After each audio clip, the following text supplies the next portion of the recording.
I am Ferdinand Marcos, and I am the President of the Republic of the Philippines. I stand today on behalf of 110 million Filipinos. Hello people and hello universe, it's me again. Shoutout sa inyo mga kababayan. Siyempre, hello sa mga Marcos loyalists and supporters. But anyway guys, mayroon tayong very important updates video sa inyong lahat, no? Na kung saan mga kababayan, kung nakikita nyo itong nakikita ko, yan po yung rally itong nakaraan, no? Ng mga DDS at supporters ni Pastor Kibuloy, no? Nandyan sila ni Senator Bongo, Senator Bato de la Rosa, sila yan si Panilo, and of course the former president, ano? At alam po rin natin lahat mga kababayan, at nandyan din po si BP Sara, no? Alam nyo naman ang prayer rally na yan, actually hindi prayer rally talaga yan, no? Yan po ay prayer para paninira, pambabastos sa ating mahal na Pangulo, sa First Family, as well as kay Speaker of the House, no? Laban po sa gobyerno yan. Alam po natin kung ano ibig sabihin ng prayer rally. Ang prayer rally yung mataimtim na pagdarasal para sa kapayapaan, no? Sa bansang Pilipinas. Ngunit hindi po yan, no? Yan po ay prayer rally para suporta kay Pastor Kibuloy, no?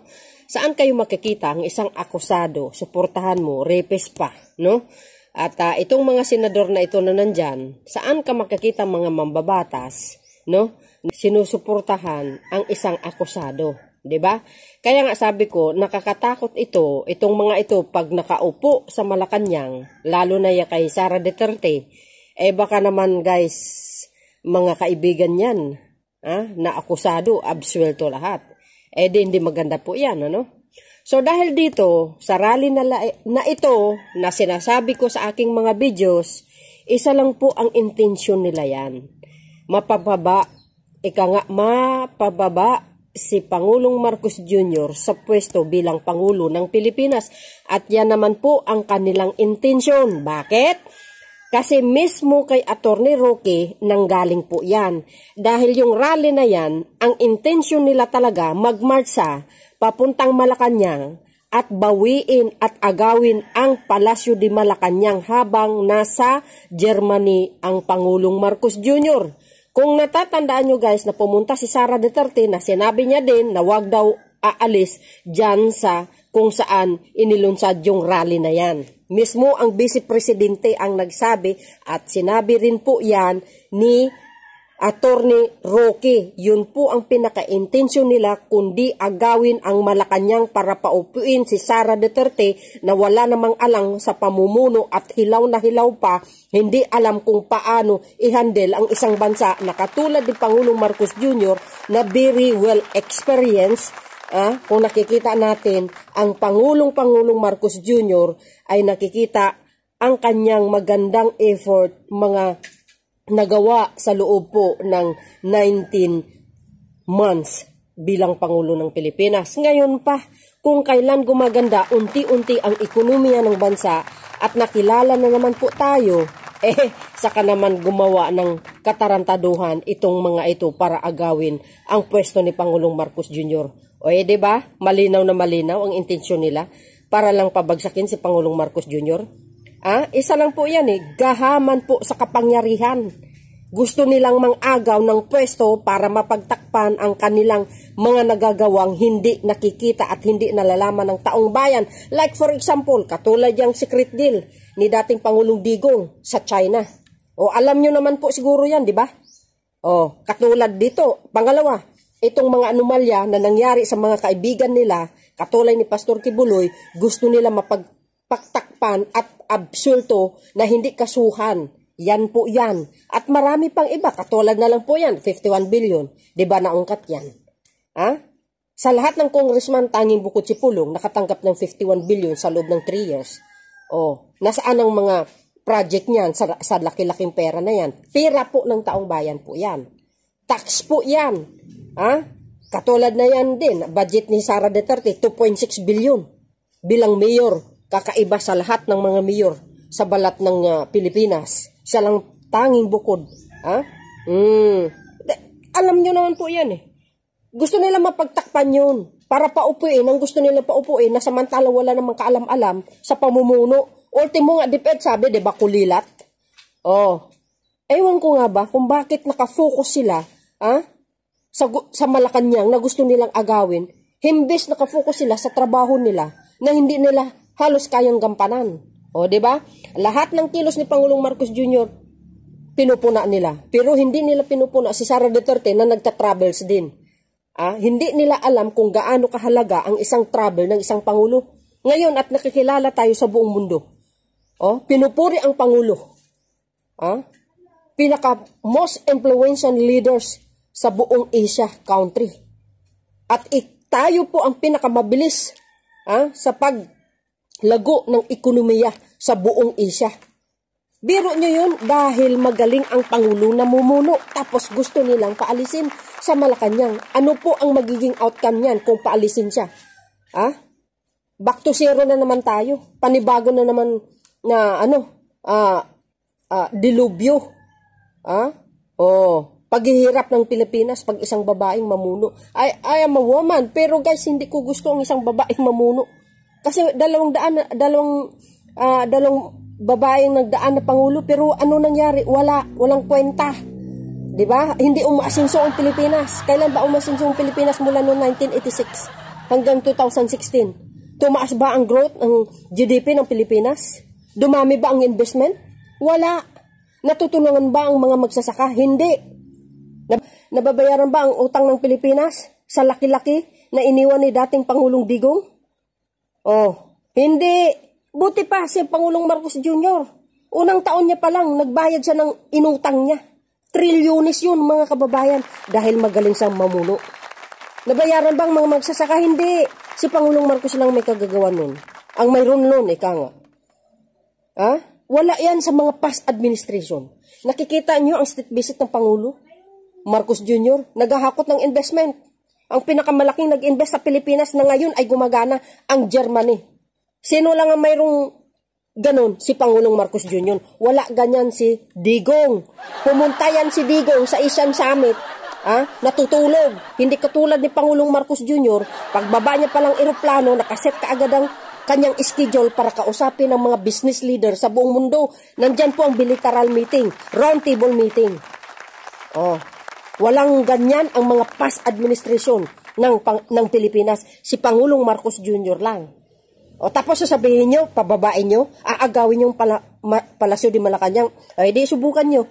Pag hindi maghalo ang balat sa tinalupan, babaha talagang kulay dugo, magkakaroon talaga ng civil war yan. Subukan nyo lang talaga agawin yan. Tingnan ko na lang kung saan kayo pupulitin. Ang kakapal ng mga apogs, gusto lang sugurin ng Malacanang. Yan ang sinabi ni Atty. Roque. Pakinggan nyo ang sinasabi niya dito. Siya mismo galing sa bibig niya. Yun pala ang kadahilanan, ang intensyon nila para agawin ang Malacanang habang wala si Pangulong Marcos Jr. Wow, ang kapal ng mga mukha. Biro nyo? Yan mga kababayan. Ngayon nakikita natin ang intensyon nitong mga tao na ito. Yang rally na yan po ang intensyon. Ginagamit lang nila ang pangalan ng Panginoon. Pero kahit kailan hindi magtatagumpay ang gumawa ng kasamaan. Yan ang pakatandaan natin. Maging maingat sa mga ibubuto natin mga senador sa darating na 2025.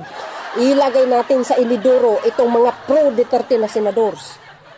Dahil once na nakaupo yan, mga yan, siguradong sasabutahin yan si Pangulong Marcos Jr.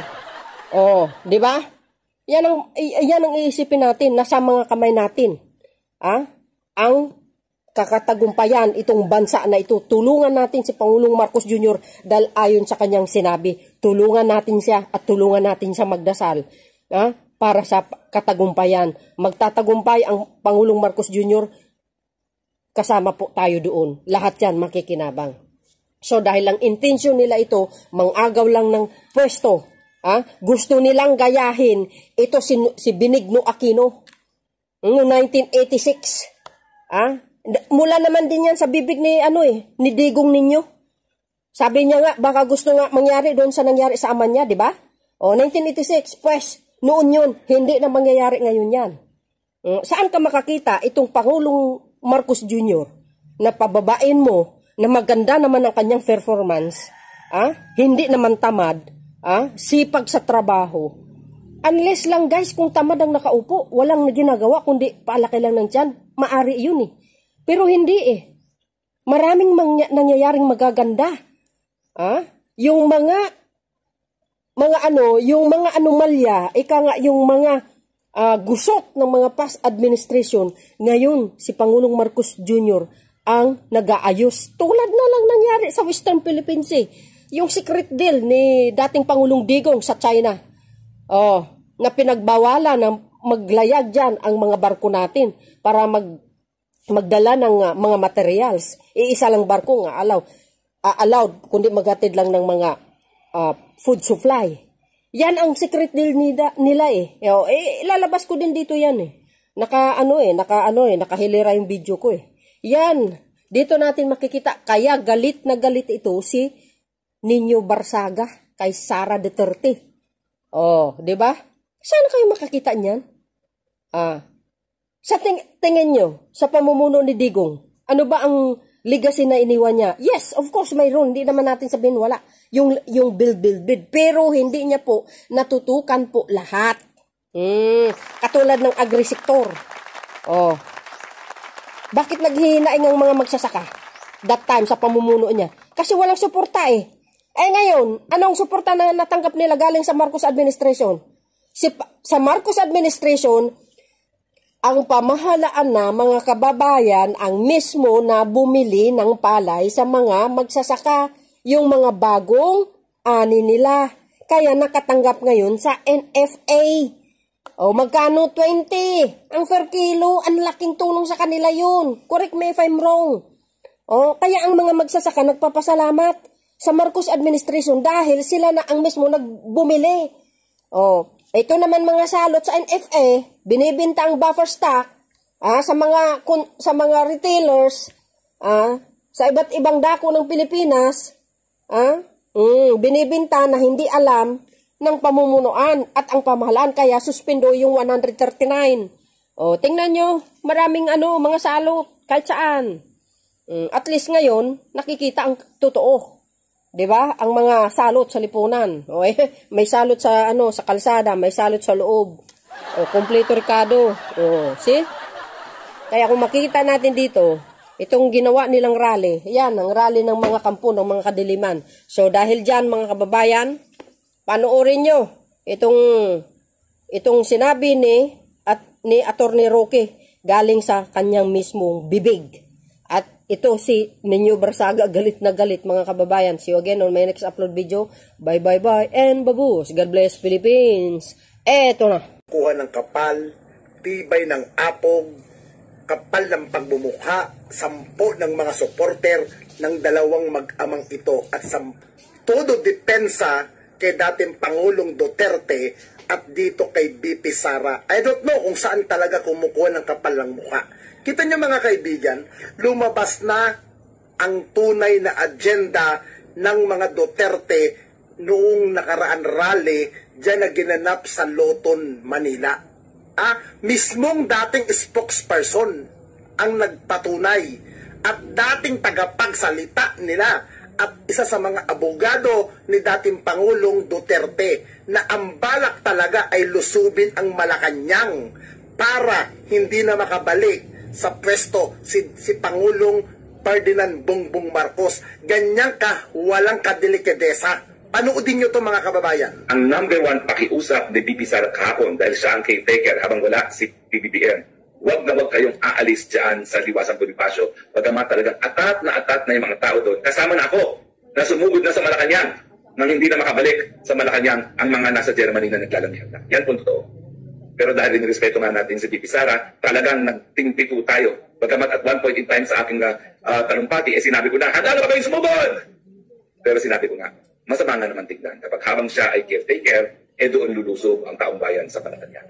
So sa ngayon po, hindi natuloy yung paglusob sa Malacanang. Pero pag hindi po nagkaroon ng pagbabago, pag hindi po binigyan ng katarungan si Pastor Kibuloy at sa tamang proseso, at kapag hindi tinigil ang panunupil ng karapatan ng malayang pananalita at malayang pamamahayag, hindi po malayo na lalo pang lolobo ang mga hanay na hindi lang mananatili sa Liwasang Bonifacio kung hindi magmamarcha na para sa Malacanang, dahil ang Malacanang, yan po ay palasyo ng taong bayan, hindi ng mga namumuno na hindi nakikinig sa taong bayan. Ngayon, napakinggan nyo yung mismong sinabi ni dating presidential spokesperson, Harry Roque, na kung saan ang bilin daw ni Vice President Sara Duterte, huwag daw paalisin ang mga tao sa rally at huwag daw iiwan ang loton. Para saan? Isang katrayduran ang pinaggagawa mo, BP Sara. Pagkatapos, umuwi si Pangulong Bongbong Marcos mula sa Europa, sasalubong ka at may pakiskis ka pa? May pangiti-ngiti ka pa? Anong matatawag doon, madam? Halik ni Judas? Ngiti ni Judas? Bakit? May naaatim ka pa bang ganyan sa pagkatao nyo? Pagkatapos kayong... Kasi ang gusto nyo kasi, ang Marcos administration ang luluhod sa inyo. Yun ba ang gusto ninyo? Magsalupasay ang Pangulong sa inyo? At kung anong gusto ninyo, yan ang ihain ng administrasyon na to? Maging tauhan ninyo? Maging sunod-sunuran ninyo? Nakakahiya, di ba? Alam mo, Bam, Madam BP, kung may natitira ka pang delikadesa, kahihiyan sa sarili mo, mag-resign ka na. Mag-resign ka na bilang DepEd Secretary. Kasi kung ganyan ang mga gawa mo, at ganyan ang mga galaw mo, wala ka ng puwang sa Marcos administration. Manatili ka na lang bilang BP dyan, kaysa'y magpakipagplastikan ka, kaysa'y makipagnitian ka, nang wala na bukal sa kalooban mo. Halatang halatado na, madam. Sa bagay, hindi ka naman ata Vice President ng bansang Pilipinas, wala ka naman atang malasakit, kasi ang malasakit mo, lantaran ipinapakita mo, doon sa inaakusahan na may mga kaso na si Pastor Apollo Kibuloy na manyakol. Di ba? Ayan, nasa korte yan. Di ba? Now, kung meron ka pang natitirang kahihiyan, madam, total, yung pamilya mo, atake ng atake. Kita mo nga, madam, nung araw ng rally ng Bangon Pilipinas, umatin ka pa sa Luneta Grandstand. Tapos sumabol ka pa sa Davao para lang doon sa rally ng ama mo na retarded din, na ulyanin, na hindi na ata tinatayuan ng bayag niya dahil lus-lus na rin dahil sa sobrang katandaan at sobrahan ata sa pintanil, nagiging gago na at wala na sa utak ang mga pinagsasabi. Doon ka na lang. Doon ka na lang, madam. I don't know kung ikaw pa ba yung sinasabing BP Sara na palaban, ikaw pa ba yung BP Sara na may paninindigan, pero mukhang wala ng paninindigan. Nakakahiya ka. Nakakahiya ang isang katulad mo na baliktad na. Aminin mo na, madam, hindi na buo ang team unity nyo. Dahil ikaw na rin mismo ang isa sa mga sumira ng unity team na tinatawag mo. Alam nyo, minsan mabuti rin tong ginawa ni Harry Roque. Binuking niya ang totoong agenda na tinatawag nilang prayer rally. At minsan, ang problema dito kay Harry Roque, alam nyo mga kaibabayan kung ano ang problema? Pag nasusobrahan siya ng mga sinasabi, nasusobrahan siya ng mga pananalita niya, minsan nakakalimutan niya mga hindi dapat sabihin. Kagaya na lang yan, di ba? Na kung saan, tahasan niyang sinabi, ang totoong hangarin ng prayer rally na yan. Ang lusubin ang Malacanang para wala nang abutan. Blessing in this case hindi pinayagan ng Diyos Ibig sabihin nun, hindi pinapahintulutan ng ating Panginoon Jesucristo na maghari ang mga demonyo na gustong bumalik sa kapangyarihan. At yan ay sa katauhan ng